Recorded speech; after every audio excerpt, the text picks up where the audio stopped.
भारतीय इतिहास में राजपूतों का गौरवपूर्ण स्थान रहा है।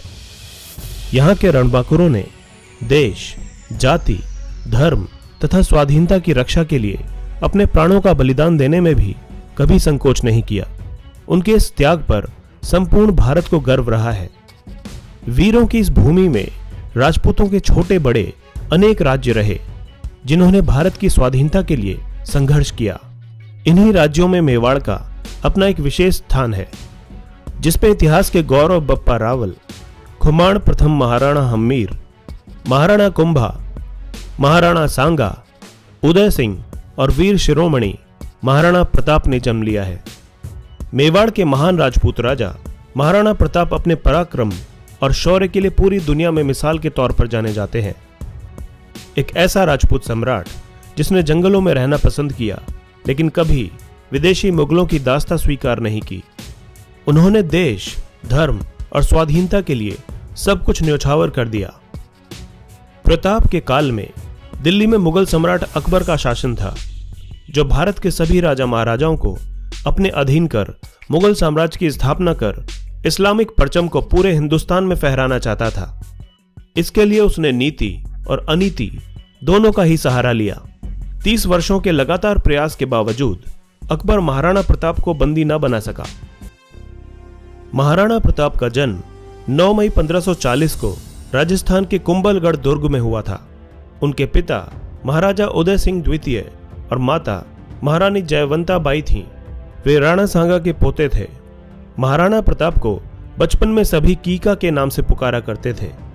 जिस समय महाराणा प्रताप ने मेवाड़ की गद्दी संभाली, उस समय राजपूताना साम्राज्य बेहद नाजुक दौर से गुजर रहा था।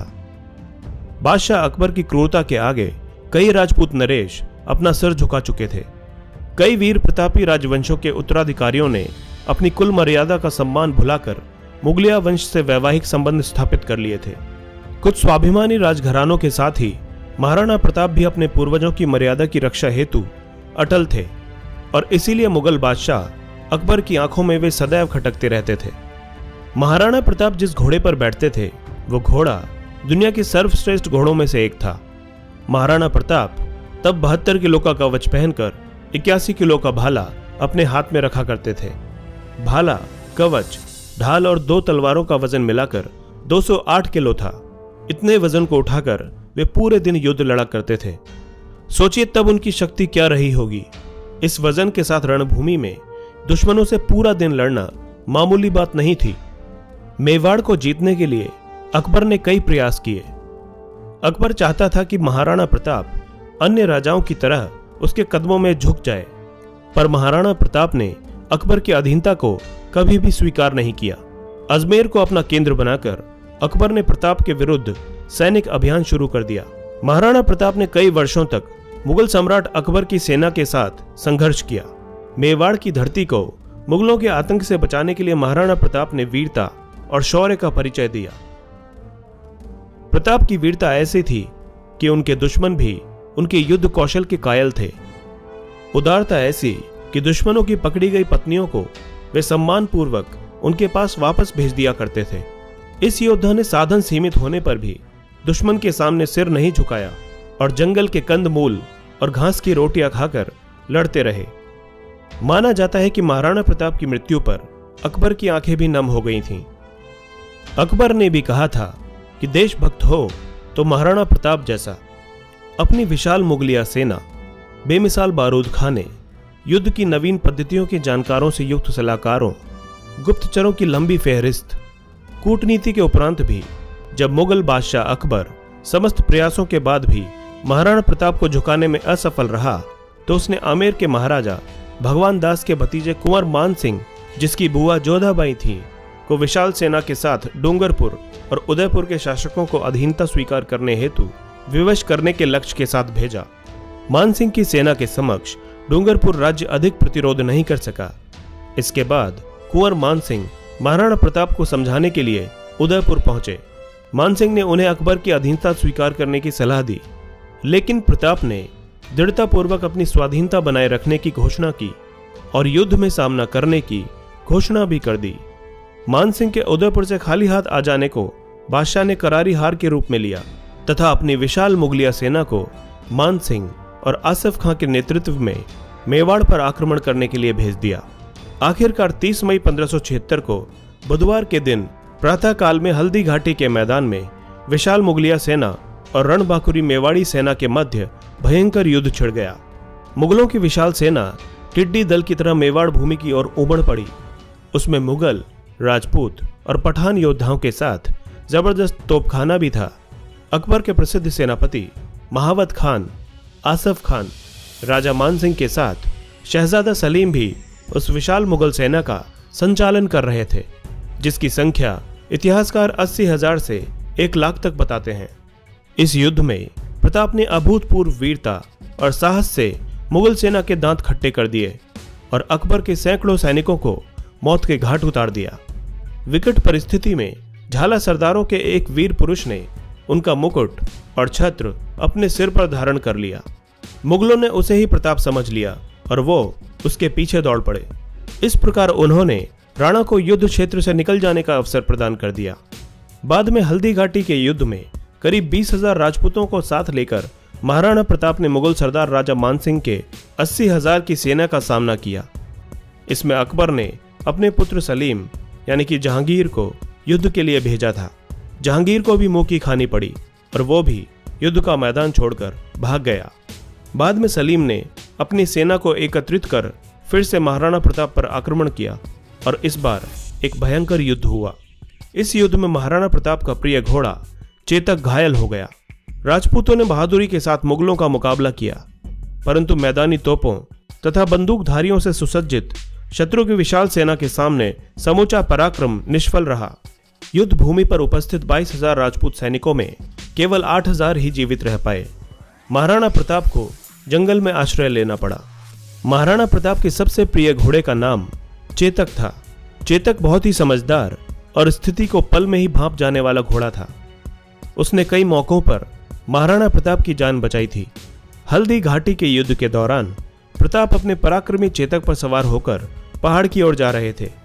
तब उनके पीछे 2 मुगल सैनिक लगे हुए थे। चेतक ने तेज रफ्तार पकड़ ली, लेकिन रास्ते में एक पहाड़ी नाला बह रहा था। युद्ध में घायल चेतक 21 फुट चौड़े इस नाले को फुर्ती से लांघ गया, परंतु मुगल उसे पार न कर पाए। हालांकि चेतक इस लंबी छलांग से बुरी तरह घायल हो गया था, पर महाराणा को सही सलामत पहुंचा दिया और शहीद होकर यादों में अमर हो गया। महाराणा प्रताप का हल्दी घाटी के युद्ध के बाद का समय पहाड़ों और जंगलों में ही व्यतीत हुआ। अपनी गुरिल्ला युद्ध नीति द्वारा उन्होंने अकबर को कई बार मात दी थी। महाराणा प्रताप चित्तौड़ छोड़कर जंगलों में रहने लगे। अब वे घास की रोटियों और पोखरों के पानी पर ही आश्रित थे। अरावली की गुफाएं ही अब उनका आवास थीं और शिला ही शैया थी। मुगल चाहते थे कि महाराणा प्रताप किसी भी तरह अकबर की अधीनता स्वीकार कर ले और दीन-ए इलाही का धर्म अपना ले। इसके लिए उन्होंने महाराणा प्रताप तक कई प्रलोभन संदेश भी भिजवाए, लेकिन महाराणा प्रताप अपने निश्चय पर अडिग रहे। कई छोटे राजाओं ने महाराणा प्रताप से अपने राज्य में रहने की गुजारिश की, लेकिन मेवाड़ की भूमि को और मुगल आधिपत्य से बचाने के लिए महाराणा प्रताप ने प्रतिज्ञा की थी कि जब तक मेवाड़ आज़ाद नहीं होगा वे महलों को छोड़कर जंगलों में निवास करेंगे। स्वादिष्ट भोजन को त्याग कर कंदमूल और फलों से ही पेट भरेंगे, लेकिन अकबर का आधिपत्य कभी स्वीकार नहीं करेंगे। जंगल में रहकर ही महाराणा प्रताप ने भीलों की शक्ति को पहचान कर छापामार युद्ध पद्धति से अनेक बार मुगल सेना को कठिनाइयों में डाला था। बाद में मेवाड़ के गौरव भामा शाह ने महाराणा के चरणों में अपनी समस्त संपत्ति रख दी। भामा शाह ने 20 लाख अशरफियां और 25 लाख रुपए महाराणा को भेंट किए। महाराणा इस प्रचुर संपत्ति से पुनः सैन्य संगठन में लग गए। इस अनुपम सहायता से प्रोत्साहित होकर महाराणा ने अपने सैन्य बल का पुनर्गठन किया तथा उनकी सेना में नवजीवन का संचार हुआ। महाराणा प्रताप ने पुनः कुंभलगढ़ पर अपना कब्जा स्थापित करते हुए शाही फौजों द्वारा स्थापित थानों और ठिकानों पर अपना आक्रमण जारी रखा। बाद में मुगल बादशाह अकबर ने एक और विशाल सेना शाहबाज खान के नेतृत्व में मेवाड़ भेजी। इस विशाल सेना ने कुंभलगढ़ और केलवाड़ा पर कब्जा कर लिया था तथा गोगुंदा और उदयपुर क्षेत्र में लूटपाट की। ऐसे में महाराणा प्रताप ने विशाल सेना का मुकाबला जारी रखते हुए अंत में पहाड़ी क्षेत्रों में पनाह लेकर स्वयं को सुरक्षित रखा और चावंड पर पुनः कब्जा प्राप्त किया। शाहबाज खान एक बार फिर अकबर के पास खाली हाथ लौटा। चित्तौड़ को छोड़कर महाराणा ने अपने समस्त दुर्गों का शत्रु से पुनः उद्धार कर लिया और उदयपुर को उन्होंने अपनी राजधानी बनाया। विचलित मुगलिया सेना के घटते प्रभाव और अपनी आत्मशक्ति के बूते महाराणा ने चित्तौड़गढ़ एवं मांडलगढ़ के अलावा संपूर्ण मेवाड़ पर अपना राज्य पुनः स्थापित कर लिया। इसके बाद मुगलों ने कई बार महाराणा प्रताप को चुनौती दी, लेकिन मुगलों को मुंह की खानी पड़ी। आखिरकार युद्ध और शिकार के दौरान लगी चोटों की वजह से महाराणा प्रताप की मृत्यु 29 जनवरी 1597 को चावंड में हुई।